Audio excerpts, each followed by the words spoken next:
We gotta get this word out. Gotta get this word out.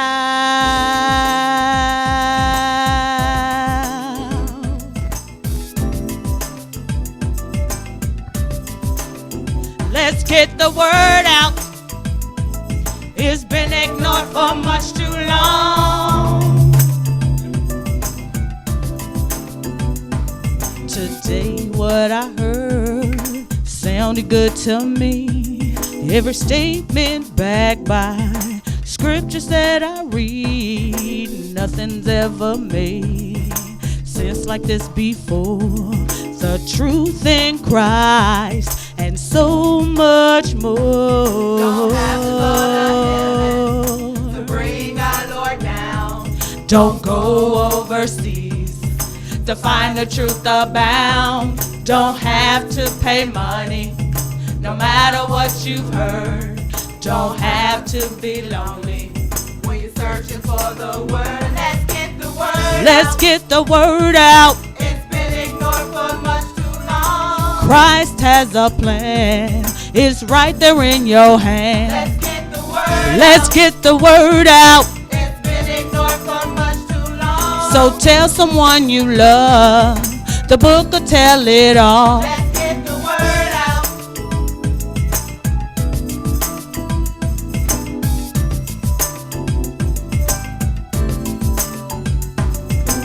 I was so blind that I could not see what the Bible was trying to tell me. It was in front of me all the time. Without understanding, it blew my mind. Bring our Lord down.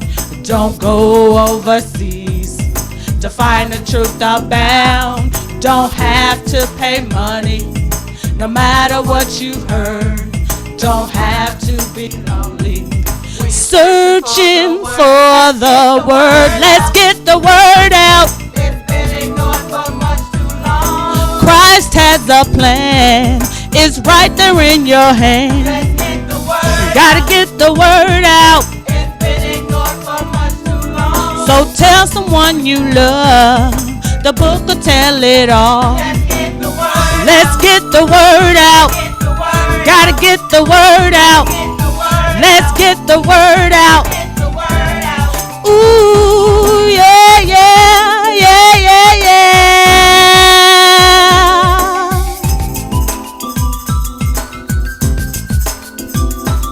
Don't have to pay money. You don't have to be lonely. Searching for the word. Let's get the word out. It's been ignored for much too long. Tell someone you love. The book will tell it all. Let's get the word out. Gotta get the word out. Much too long. Much too long. Let's get the word Let's get the word out. Tell someone you love. The book will tell it all. Let's get the word Gotta get the word out. Let's get the word out.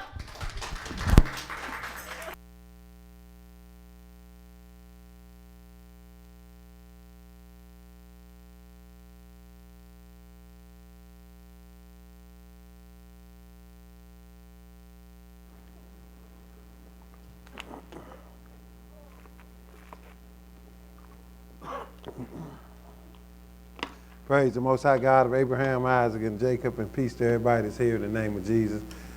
Peace to everybody on the internet, if you're there. I know we having a few technical difficulties, but hopefully you're able to keep up. And also peace to everybody that's tuning in on the phone line as well. And we're going to get into tonight's lesson. And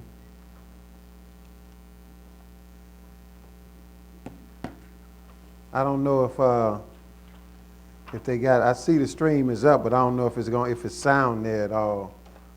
A number of people saying that. No. But we trying to get the graphics situated, and didn't really get everything set before tonight. So we got a problem. So if you're online, you probably can't hear what I'm saying, because I'm getting my phone blown up saying that they're not getting sound, they're getting picture. But at any rate, Lord willing, we'll get it straight. If not by tonight, by tomorrow lesson. But we're going to get into it. And if you got a handout, you see that this lesson is really asking a question, and is asking a question to somebody that really should know, and that is the preachers. So the title is Preacher, If Tithes Are Good, Why Not God's Dietary Law? And I think that's a good question, being that a lot of preachers want to preach about tithes out of the Old Testament, which is the law, but then at the same time do away with the rest of the things in the Old Testament. Something don't seem quite right with that. And the bottom line is, either you believe all of what the Bible say, or you might as well leave it all alone. But obviously, you got a lot of preachers, like the Bible said, that's caught up on the love of money. And that's why they do that. But this is something you can ask them. You can ask them if a preacher is preaching about tithes, because they like to find every scripture to find out a way to get some money out of people. But if they're preaching about tithes, you can ask them that question, well, if tithes, which is in the Old Testament law, that's where it came from, you don't even really see nothing about tithes in the New Testament.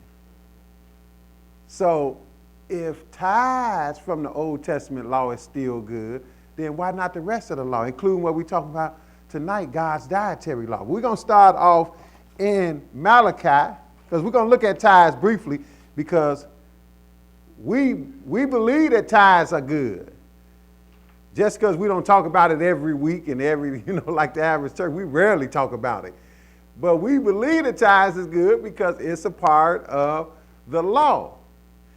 And it's funny, because one guy kind of asked me that question. He wrote something saying he saw us preaching about tithes, and he said the same thing. Well, if you preaching tithes, you need to be preaching the rest of the law. See, he thought we were a traditional, Sunday church that didn't believe in the law. If you preaching, you should be teaching. I said, yeah, well, you need to look at some other lessons, because we do. We do preach about the rest of the law. You got the wrong one this time. So, but we can do that. We can deal with tithes because we deal with the rest of it. We know it's all good. And like I said before, either you're going to take it all or you might as well leave it all. It don't make no sense to pick and choose.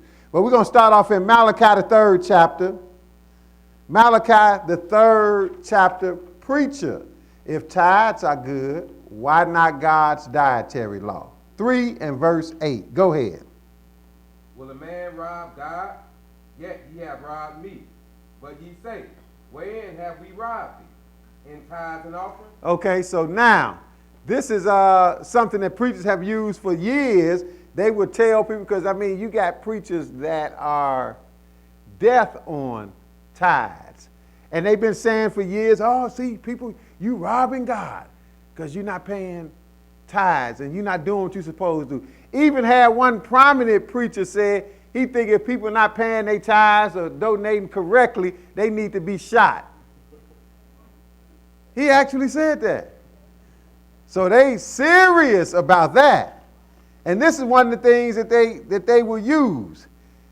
He even said it like, when they come into church, if they ain't paying their tithes like they should, the alarm should go off.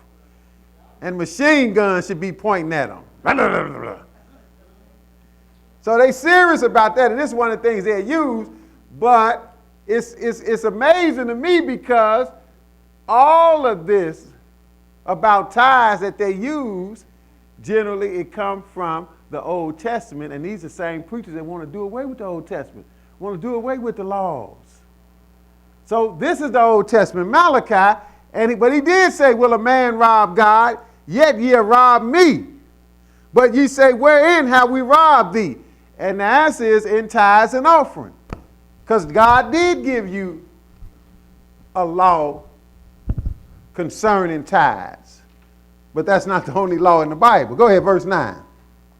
Ye are cursed with a curse, for ye have robbed me, even this whole nation. So he talking about the whole nation of Israel. He said, you robbed me. So he is for real about that. But we know people have taken this to extreme and taken advantage of it and won't deal with nothing else, which is also wrong. Go ahead, verse 10. Bring ye all the tithes into the storehouse, that there may be meat in mine house, and prove me now herewith, saith the Lord of hosts, if I will not open you the windows of heaven and pour you out a blessing, that there shall not be room enough to receive it. See, now he said, bring ye all the tithes into the storehouse, because at this time, and Israel at other times in their history, they neglected taking care of God's business, because the only way that we operate here is by people paying tithes and donating. That's the only way that we operate here. So, and at times people have neglected that, so they need to be put on notice concerning that, but we emphasize that that's not the only thing people need to be put on notice about. And the tithes was never for the preacher to get rich and live high on the hog, and that's what it's about. It never was for that. It was to take care of God's business. That's why this is coming from God here, not some greedy preacher trying to get some money. And it's coming from God because his business is lacking at this time. It's just like he told them in Haggai. He said, look, you know, all of you all got nice houses, y'all going home to your house, but God's temple, he said it was laying in shambles and didn't nobody care about it.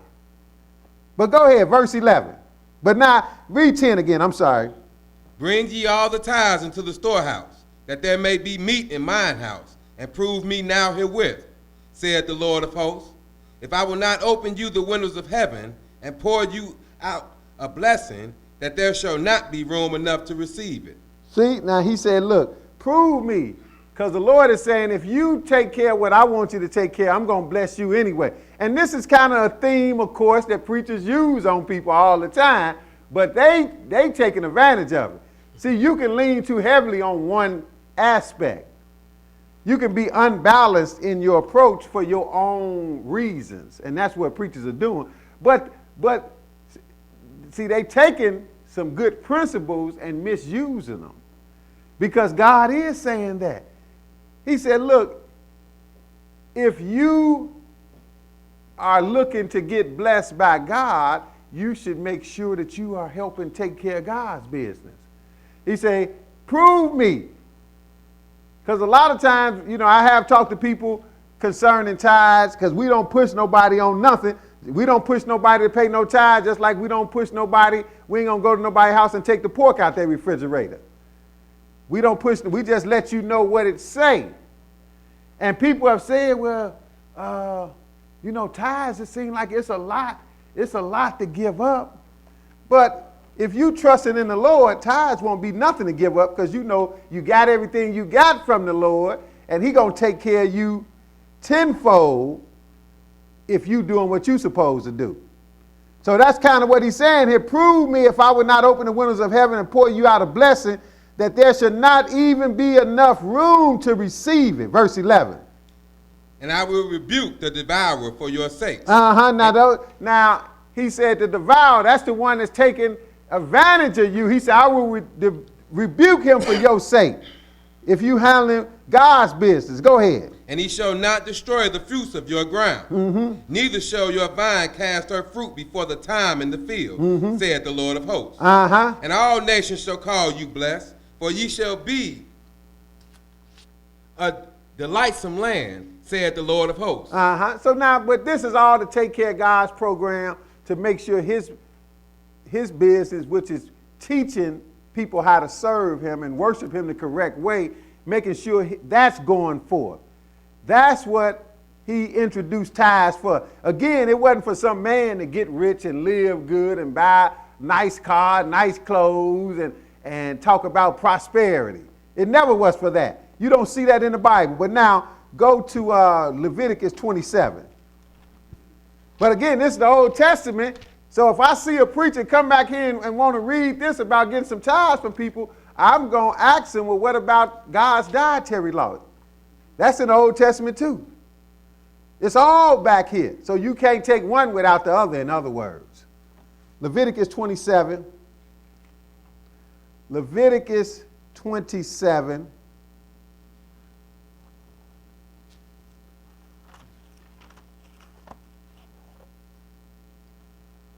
And we're going to pick it up at verse 30. 27 and 30. Okay, go ahead. And all the tithe of the land, whether the seed of the land or of the fruit of the tree, is the Lord's. It is holy unto the Lord. Okay, see, so it's about the Lord. Even though the Lord is not going to take it himself and do nothing with it, because the Lord don't need nothing. Like he said, he owned the cattle on 1,000 hills. So the Lord don't personally need it, but the Lord needed to make sure his work is carried out in the earth. So that's why he's talking like that. But he said it's the Lord. So that's the way people need to look at it. And that's the way I always looked at it. If the Lord have blessed me, and I know the Lord blessed me, if he didn't bless me financially with anything, then gave me some understanding on how to save myself, then I know that I have a responsibility to give, to pay my dues to God. And the amount that he showed in the Bible has always been tithes, which is a tenth. So that's what he's saying here. He said, and all the tithe of the land, whether of the seed of the land or the fruit of the tree, it is the Lord's. It is holy unto the Lord. Go ahead, verse 31. And if a man will at all redeem aught of his tithes, he shall add thereto the fifth part thereof. And concerning the tithe of the herd, or of the flock, even of whatsoever passes under the rod, the tenth shall be holy unto the Lord. See, the tenth, because that's what a tithe is. It is a tenth. He said, it shall be holy unto the Lord. So, if you was trying to figure out, well, what can I give back to the Lord, then he giving it to you right here. He said, the tenth shall be holy unto the Lord. Go ahead, 33. He shall not search whether it be good or bad, neither shall he change it. And if he change it at all, then both it and the change thereof shall be holy. Go ahead. And it shall not be redeemed. These are the commandments which the Lord commanded Moses for the children of Israel in Mount Sinai. Okay, now these commandments in the Old Testament concerning tithe. And you will have preachers talk about that, but they want to do away with the rest of the law. Something not right with that. Go to right quick Numbers 18. Because we ain't going to get into all that, what he was talking about redeeming it and all of that. Because under these circumstances, we just doing the best we can do. Numbers 18.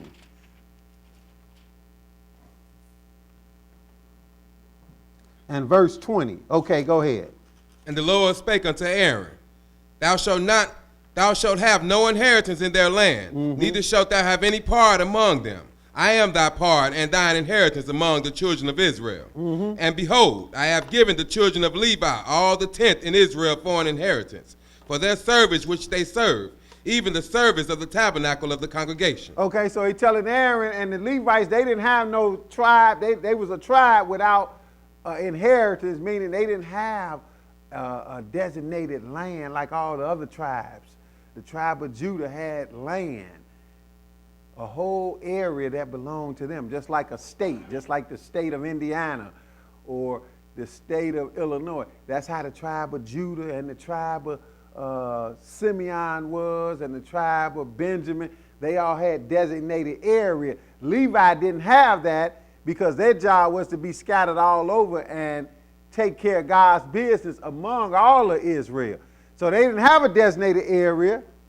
So for that, they had to be compensated and for taking care of God's business. So that's why he's saying that at verse 21, and behold, I have given the children of Levi all the tenth in Israel for an inheritance for their service, which they serve, even the service of the tabernacle of the congregation.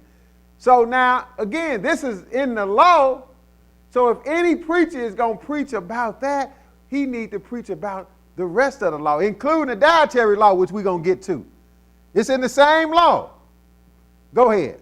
22. Mm-hmm. Neither must the children of Israel henceforth come nigh the tabernacle of the congregation, lest they bear sin and die. But the Levites shall do the service of the tabernacle of the congregation, and they shall bear their iniquity. It shall be a statute forever throughout your generations, that among the children of Israel they have no inheritance. See, they didn't have no inheritance. Go ahead. But the tithes of the children of Israel, which they offer as an heave offering unto the Lord, I have given to the Levites to inherit. Therefore I have said unto them, among the children of Israel they shall have no inheritance. See, so he said, but the tithes, they received that, but they didn't have no inheritance. So that was kind of a trade-off because they had to take care of God's business. But now go to Proverbs 3. Proverbs 3.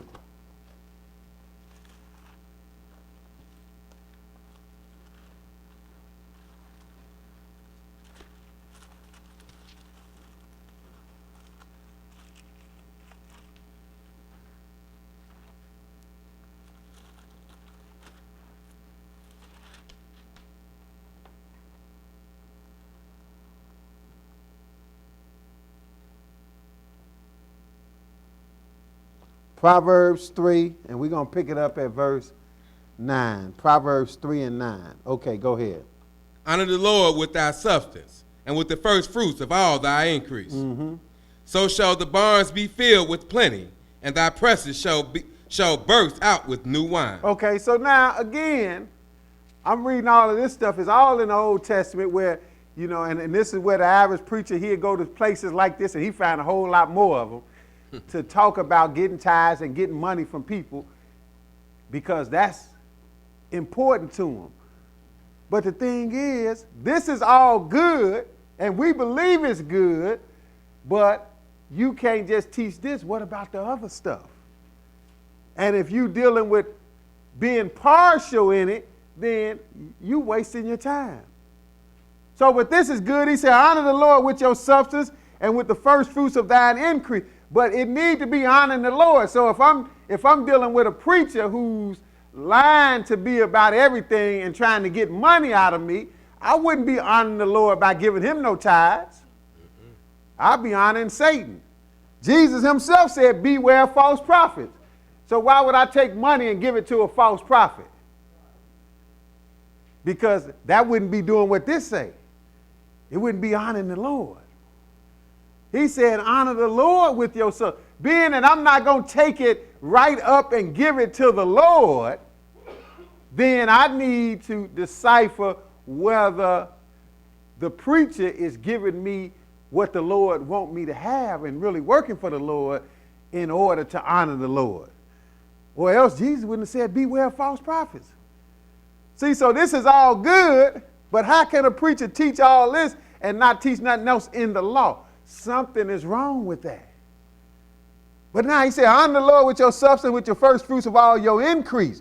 See, that's good because the Lord going to take care of you. So again, these preachers, they got that down pat. They got the theme right. They got it down pat. Yeah, see, you got to sow your seed. Sow your seed. And it's going to come back to you. Just sow your seed. But see, the people not benefiting from it because they still not getting the word from him. They not getting blessed by the Lord because he's not telling them how to serve the Lord. He's only telling them what's going to benefit him by getting some money from him. So they still not being blessed because they don't know nothing about the Lord and they not serving the Lord. So now, he said, honor the Lord with your substance and with the first fruits of all thine increase. So shall thy barns be filled, and thy presses shall burst out new wine. Yeah, the Lord gonna bless. That's like he said in Malachi, when he said you rob God, then he said, look, if you prove. So this is for people who really know about God and really serving God across the board, not just giving up some money. See, just giving up some money ain't gonna help you at all. Because you can't buy your way. God don't need no money. You can't buy your way into God's kingdom. You got to serve him, period. Donating some money or paying tithes is one small aspect. But now we're going to go further. Go to Genesis 28. But it's good. I know it's good. But that's why the title is, Preacher, if tithes are good, why not God's dietary law? I just took one other thing. See, I've been knowing it was good. Even when my teacher didn't deal with it. My teacher, years ago in the 80s, when I got in the Word, my teacher didn't deal with tithes. He was against tithes because he was mad seeing all the preachers rob people using tithes. So he didn't even preach. He didn't even preach tithes. Matter of fact, he pretty much said tithes was unnecessary. They was done away with. He don't say that no more because he learned better. But I knew why he was saying it, because he was looking at how the preachers took advantage of people with tithes. But that don't diminish what God is saying about it. And see, I knew that back then, even though he wasn't preaching it. When I first got there, I looked at it, I said, well, it's in the law. And then I looked at these people, even before Moses got the law about tithes, they gave tithes. I said, look, it was good enough for them, it's good enough for me. And like we're going to read here in Genesis 28 and 20, go ahead. And Jacob vowed a vow, saying, if God will be with me and will keep me in this way that I go, and will give me bread to eat and raiment to put on. See, that's what you got to realize. Whatever you got, God is giving it to you, whether you know it or not. You need to know that. So he said, if God will take care of me, give me bread to eat, raiment to put on, so that what? So that I come again to my father's house in peace. Then shall the Lord be my God. Then shall the Lord be my God. And what else? And this stone, which I have set for a pillar, shall be God's house. And of all that thou shalt give me, I will surely give the tenth unto thee. See, now this is Jacob, whose name was changed to Israel, started the nation of Israel. He said this. This is even before what we read in Malachi, what we read in Numbers, what we read in Leviticus. This is all before that. This is in Genesis.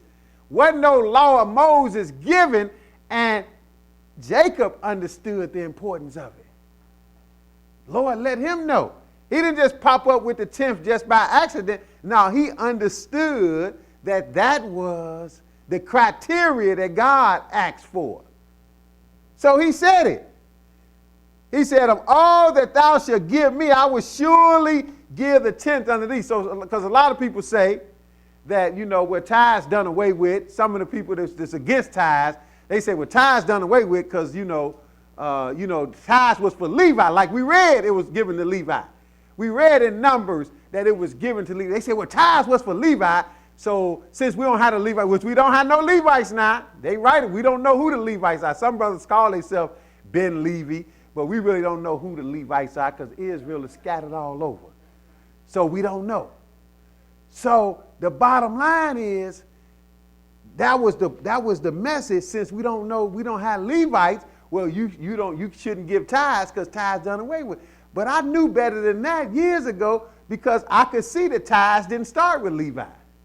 Even though he received them later, it was in existence here. Jacob, which is Levi's father, said he would give a 10th, which is a tithe, back to the Lord. So now, go to Genesis 14.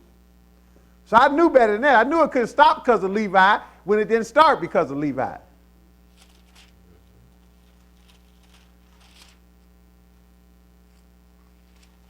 And this is just showing you this is going to be a good principle, and you operating in this principle, provided you contributed to where it's going to benefit God's program. Like I said, just somebody paying tithes to a false prophet, they just wasting their money.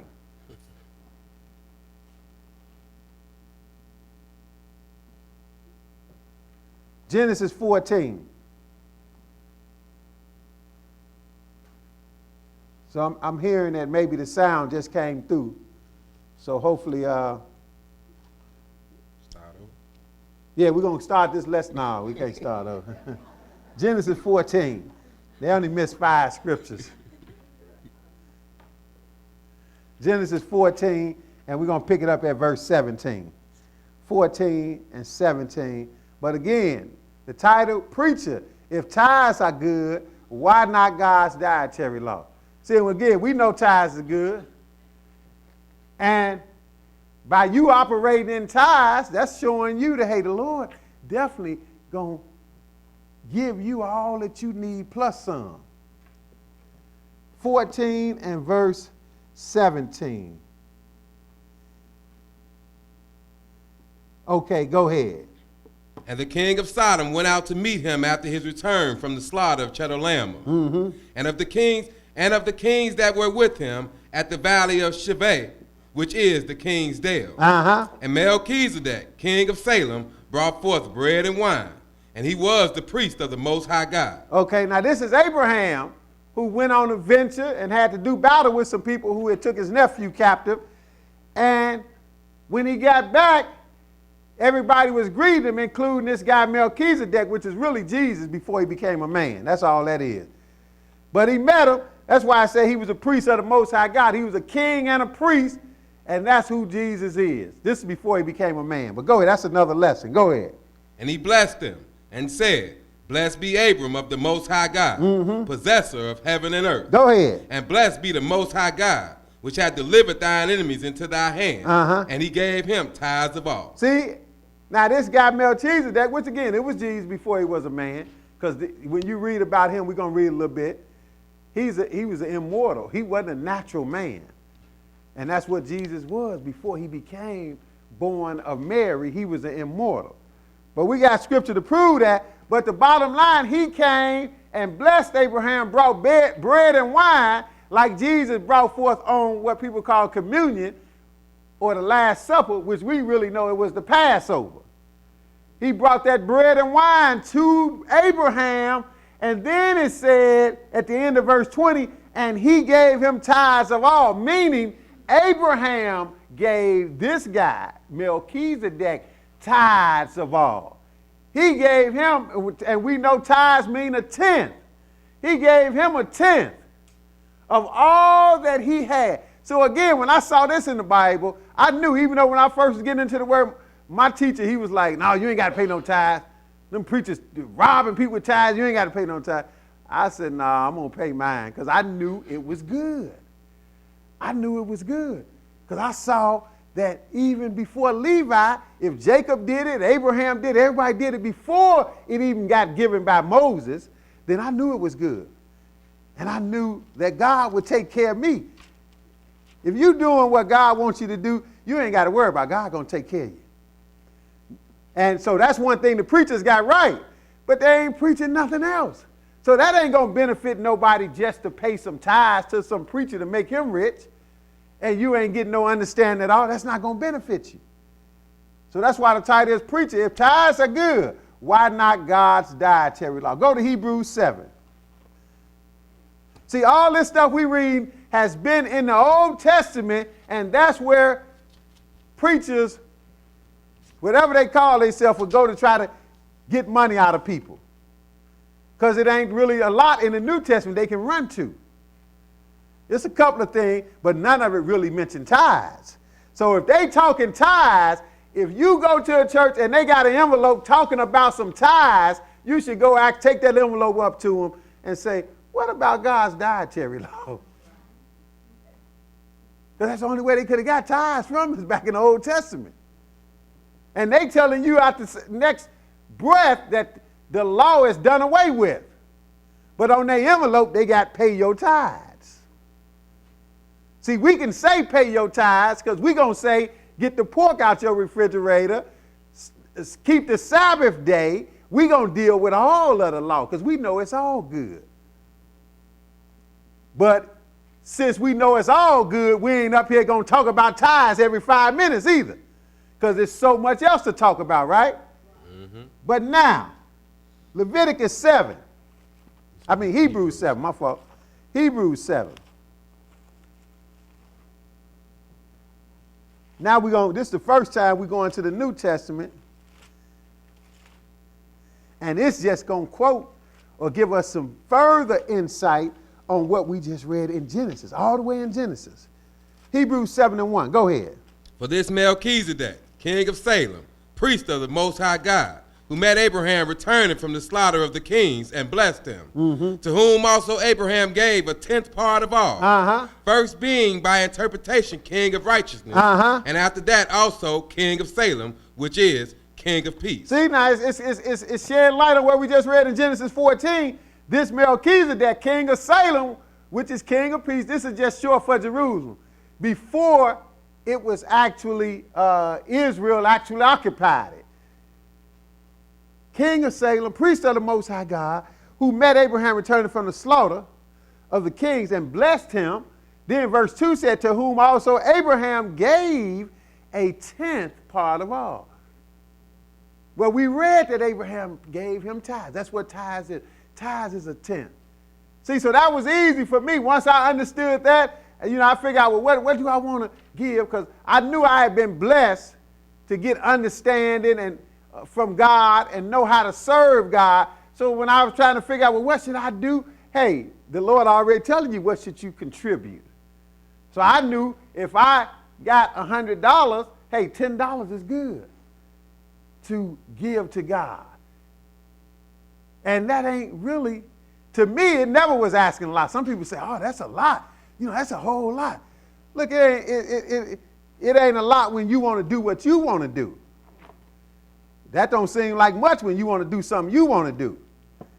So that's what let me know, like I said, even my teacher, he wasn't even dealing with it. He was saying, the preachers robbing people with tithes. He kind of said tithes was done away with. But I knew better because I'm looking at what Abraham did, what Jacob did before Moses gave it to Israel and the Levites. Before that. So he said Abraham gave a tenth part of all to this guy, which is none other than Jesus, before he became a flesh and blood man. How we know? Verse 3. Without father. See, he's talking about Melchizedek. Matter of fact, read verse 2 again. To whom also Abraham gave a tenth part of all, first being by interpretation king of righteousness, and after that also king of Salem. Which is what? Which is king of peace. See, this Melchizedek, these are Jesus titles, though. This Melchizedek, this is Jesus before he became a man.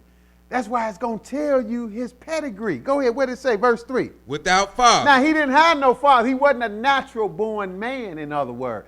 He didn't have, because people try to figure out, they didn't put footnotes in some of the Bibles in Genesis 14 and say this Melchizedek was a king. They try to figure out who he was. Well, he was a Gentile king, came from way on the other side somewhere. No, he wasn't. Those footnotes are wrong. He couldn't have been a Gentile king because Gentiles had a father and a mother. Gentile, Japhet, came from Noah. But this guy came from without father, without mother, what else? Without descent. Without descent. He ain't got no heritage, no descent. He didn't come down from a bloodline, in other words. Go ahead. Having neither beginning of days nor end of life. This is somebody special, isn't it? Go ahead. But made like unto the Son of God, abideth the priest continually. Now, he was made like unto the Son of God, and it wasn't even no Son of God in his day, because Jesus hadn't came in the flesh. In other words, this is the Son of God before he actually came. Go ahead. Now consider how great this man was. Yeah, and he's a priest forever. See, this is how you really know it's Jesus, because it can only be one high priest at a time. And both of them, Melchizedek and Jesus, are high priests forever. That means they got to be one and the same. Because they both can't be sitting there doing the same job of a high priest if they was different individuals. So this how you know. Just like, that's why even the Pope is set up after this, where it can only be one Pope. Even though they done messed that up over the years. But generally, they keep it in line. They wait till the one die, they replace him. That's how Israel priesthood was with Levi. And what it's saying is, if the man would never die, he would stay high priest. That's why the last pope they had, he was sitting up there, couldn't even sit up straight. And he was still high priest. They had to prop him up. He was still high priest. And he sat in that seat, in that office, until he died. And when he died, they got a successor for him. See, and that's how the order of the high priest was. You read this chapter, it's going to tell you exactly that they couldn't continue because of death. If they would have never died, they would have stayed high priest. So if Melchizedek don't die, he going to stay high priest, but then how Jesus going to become high priest if Melchizedek is? They one and the same. Go ahead. Now consider how great this man was, unto whom even the patriarch Abraham gave the tenth of the spoils. He gave a tenth of the spoils. He gave tithes to him. That's what tithes is, a tenth. So this man got to be great if Abraham paid him a tenth. Go ahead. And verily, they that are of the sons of Levi, who receive the office of the priesthood, have a commandment to take tithes of the people according to the law. That is, of their brethren, though they come out of the loins of Abraham. But he whose descent is not counted from them received tithes of Abraham, and blessed them that had the promises. See, now they said, and now it's telling you the difference. How Levi received the tithes later. He received the tithes, the office of the priesthood, and he was commanded to take tithes of the people according to the law, though he come out of the loins of Abraham. But he whose descent, talking about Melchizedek, is not counted from them, received tithes of Abraham, and blessed him that had the promises. Verse 9. Verse 7, I'm sorry. And without all contradiction, the less is blessed of the better. In other words, they're telling you Melchizedek is better than Abraham, because the less Abraham is blessed of the better Melchizedek. And that's why Abraham paid him tithes. Go ahead. And here men that died received tithes. And here men that died received tithes. That was the high priest after Levi. They received tithes, but now on the other hand, finish verse 8. But there he receiveth them of whom it is witness that he liveth. See, he's still living today. Go ahead. And as I may so say, Levi also, who receiveth tithes, paid tithes in Abraham. So what this all let me know is that the tithes couldn't end because there's no Levites around to receive them, because the tithes was always bigger than Levi anyway. That's what all this let me know. Because that's what people use. They say, well, if there ain't no Levites, you can't pay no tithes. Look, the tithes is bigger than Levi. Levi just became a part of it. And yeah, they started receiving them, but it was already enforced before he started receiving, because we saw Jacob knew about the tenth. Abraham knew about the tenth. And it's a good principle, and it's going, when you operating in it, you ain't got to worry about the Lord going to take care of you. See, the preachers got that right. They just misusing it for their own benefit. So as I may so say, Levi, who receiveth tithes, he paid tithes in Abraham. What do you mean by that? Verse 10. For he was yet in the loins of his father when Melchizedek met him. So he's saying, look, even though this guy started receiving tithes later, in a sense, he paid tithes because he came out of Abraham's loins, and Abraham paid to a higher order, to Melchizedek. So it's a higher order, but all that lets you know that tithes is good. But my question is, preacher, if tithes are good, why not God's dietary law? Go to Matthew 23. Notice what Jesus, this is the one place other than what we just read in Hebrews where it mentioned, Jesus even going to mention tithes, but it's not going to be in a good light, so to speak. I mean, it's good, but it's going to be kind of the way I'm asking this question. 23 and 23. One verse, Matthew 23 and verse 23. So I guess the sound went out, everybody's saying now. 20 on the internet. 23 and 23. Go ahead. Woe unto you, scribes and Pharisees, hypocrites. Now he's talking to the religious leaders of his day. And see, we can talk the same thing to the ones in our day, because they hypocrites. They're going to talk about tithes and do away with everything else. Do away with the dietary law. Do away with the Sabbath day. Do away with everything that God required. Do away with idolatry, like we had a lesson dealing with fornication, spiritual and physical. You got to flee from it. Nobody ain't talking about none of that. But everybody want to talk tithes. Tithes, tithes, tithes. Well, Jesus knew about that. He said, woe unto you scribes and Pharisees, hypocrites. Why? For ye pay tithe of mint and anise and cumin. See, now what he mean? He said, look, you talking tithing. You pay tithe of mint and anise and cumin. You know what he's saying? He said, look, you focusing on tithes and paying tithes on the smallest things. I mean, that's how these preachers are. They are deaf on tithes. They gonna get you on some tithes. Even if you ask them, well, should I pay tithes on the gross or on the net? They always say the gross, which is ludicrous, really, because you don't get no gross. You pay tithes out of what you get. If you don't even see the gross except on paper. So you didn't get no increase by that. So how you gonna give something a part of that? You didn't get nothing. You didn't get it. But they always gonna say, pay it on the gross. They want it all. Some preachers be like, you got any dreams? I want a tenth of them too. But this is really what Jesus is saying. He said, you pay tithe of mint, anise, and cumin. That was little bitty, like like some ragweed.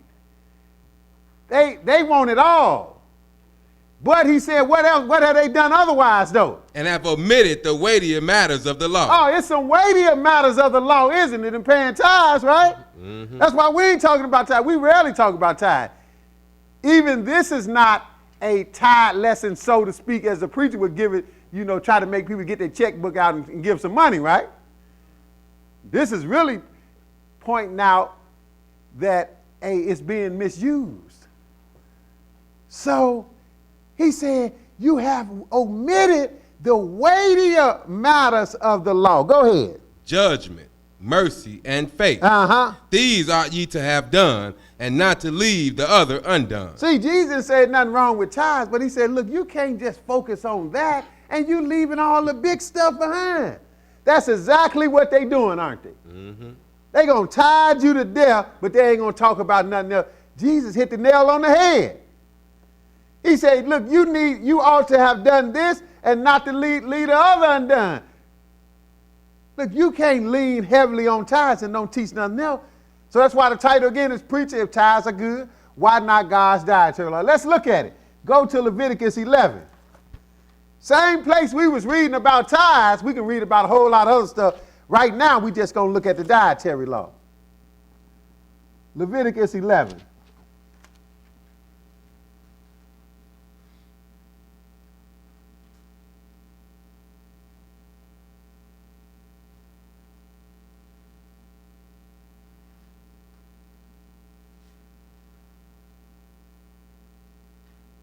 Leviticus 11, and pick it up at verse 1. Go ahead.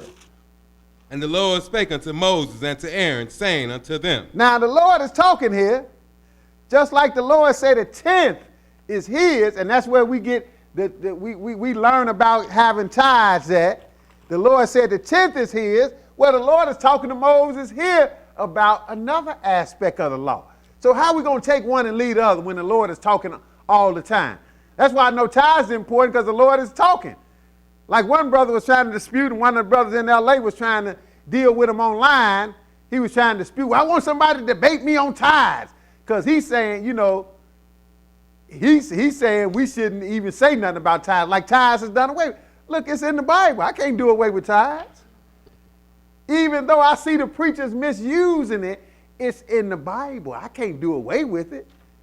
So I told the brother, tell him the debate is over. Here go the scriptures right here. What you want? He want to sit down and get on the conference line and debate. Debate for what? Ain't nothing to debate. It say what it say. And it don't never change. God don't change. So it couldn't have changed. So I know tithes is good, but all this other stuff is good too. God is talking, and he told Moses and tell Aaron to speak unto to say unto Israel, say unto them what? Verse 2. Speak unto the children of Israel, saying, these are the beasts which ye shall eat among all the beasts that are on the earth. Oh, he gave them some animals that they could eat. Now, what's so hard about reading this and going along with this if you can read about the tithes and preach that? Go ahead. Whatsoever parteth the hoof, and is cloven-footed, and cheweth the cud among the beasts, that shall ye eat. Okay, now let's say exactly what it say. If it had to part the hoof and be cloven-footed and chew the cud, then you can eat it.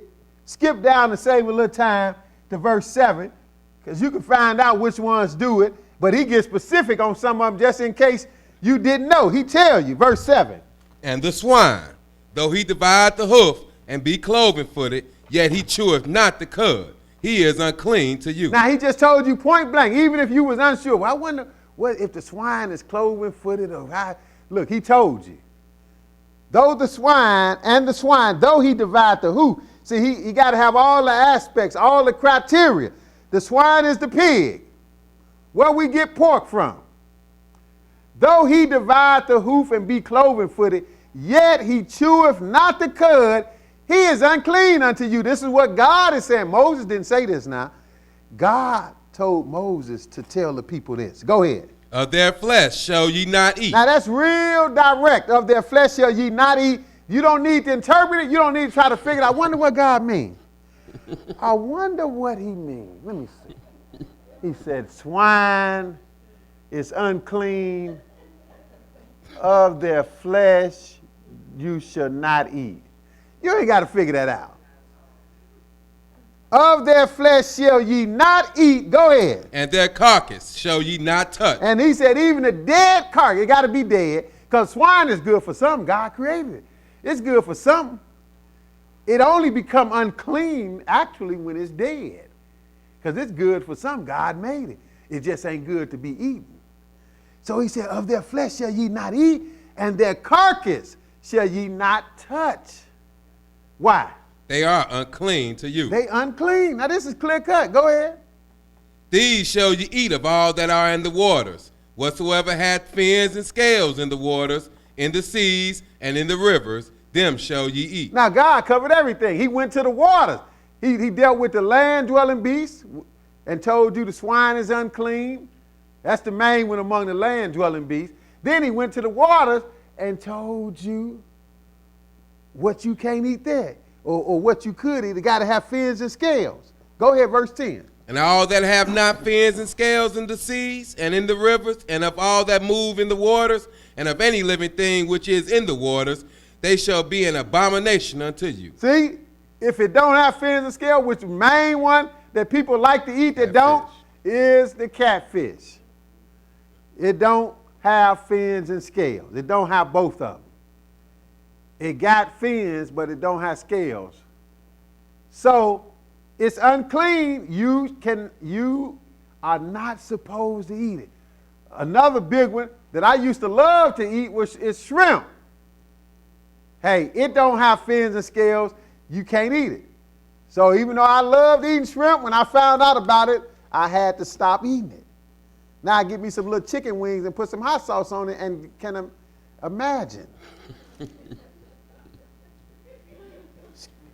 Skip down to verse 43. But it's plenty to eat. You ain't going to starve. But again, this is clear cut. So now if I'm going to grab tithes and say, which is back here in Leviticus and Numbers, you know, how I'm going to overlook this? But they're going to lie and say, this changed. Oh, this changed. You can eat anything. See, that just show you people want to do it what they want to do. Skip over to verse 43 and go ahead. Ye shall not make yourselves abominable with any creeping thing that creepeth, neither shall ye make yourselves unclean with them, that ye should be defiled thereby. See, this is defiling you. This is making you abominable by dealing with unclean stuff. It's defiling you, making you abominable. Just like you read Matthew 15, people used to read that all the time. Well, see, it's not what go in defile you, it's what come out. And they said, so that means you can eat anything. Jesus wasn't talking about eating food. He was talking about eating with unwashed hands. But this defile you. Go ahead, 44. For I am the Lord your God. Ye shall therefore sanctify yourselves, and ye shall be holy, for I am holy. Neither shall ye defile yourselves with any manner of creeping thing that creepeth upon the earth. For I am the Lord that bringeth you up out of the land of Egypt, Go ahead. to be your God. Ye shall therefore be holy, for I am holy. This is the law of the beast, and of the fowl, and of every living creature that moveth in the waters, and of every creature that creepeth upon the earth. Go ahead. To make a difference between the unclean and the clean, and between the beast that may be eaten and the beast that may not be eaten. Oh, now this is the law to make a difference between the beast that may be eaten and the beast that may not be eaten. So this is the law, just like tithes was a law in the Old Testament, where this is a law too. So how are we going to take one and leave the other? We can't do that. But now, go to Genesis 7. And just like tithes was around before Moses actually gave it. See, Moses gave things in the law to make it official to the nation of Israel, but all the good principles of God had been around before Moses. Mm-hmm. That's why the Bible say that Abraham, which is Moses, about 7, at least 4, 5 generations before Moses, Abraham kept God's laws and statutes and ordinances way before Moses even gave them. Then we read just about tithes. Abraham paid tithes before Moses said anything about it, because he was generations before. Jacob paid tithes. So all the principles of God been around. So the dietary law is no different. Genesis 7:1. Go ahead. And the Lord said unto Noah, Come thou and all thy house into the ark, for thee have I seen righteous before me in this generation. Now this going way back to Noah's time. Noah was way before, he was even before Abraham. And we gonna find out, because a lot of people think all this stuff started with Moses. Look, Moses just made it official. It had been around. So this is when God flooded the earth. What happened? Verse 2. Of every clean beast thou shalt take to thee by 7, and the male and his female, and of the beasts that are not clean by 2, the male and his female, of the fowls also of the air by 7, the male and the female, to keep seed alive upon the face of all the earth. Oh, so now Noah knew about the clean and unclean. In other words, Noah knew about the dietary law that we just read that Moses got from God. But Noah knew about it way before at the flood. Because God's law was even before Moses officially gave it. It showed you it's been good. So most people thought that on the ark, they only went 2 by 2, but we find out here that the clean animals went 7 by 7. Because he wanted to make sure he had at least 2 of everything to keep them alive, because they all good, but they all not good to be eaten or used for other purposes, like even sacrificing. They all not good for that. So he took extra of the clean animals, but he didn't need but 2 of the unclean, because he wasn't going to use them for no other purpose. He just needed a male and a female to make sure that species did not die out, right? But notice he said, verse 2, most people don't know, of the clean beast thou shalt take to thee by 7s. He took 7 of them. That means he took 7 males and 7 females. He took plenty of them because they were clean. So it was a difference between clean and unclean back here. So that show you all this is in the Old Testament. If we can take tithes out the Old Testament and bring it all the way down to our generation, and these preachers going to tell me, pay your tithes, pay your tithes, pay your tithes, shouldn't they be telling them, don't eat pork, don't eat pork, don't eat pork? They should. That show you something skewed with their ministry. But now, go to Acts 10. Well, what they say is that tithes is still good, but the dietary law got done away with. That's what they say. But they can't read that. And again, if the dietary law was good enough for God to tell Moses to tell the people, and not only that, it was good enough for God to tell Noah to take them on the ark accordingly, I think it's good enough for us. Acts 10.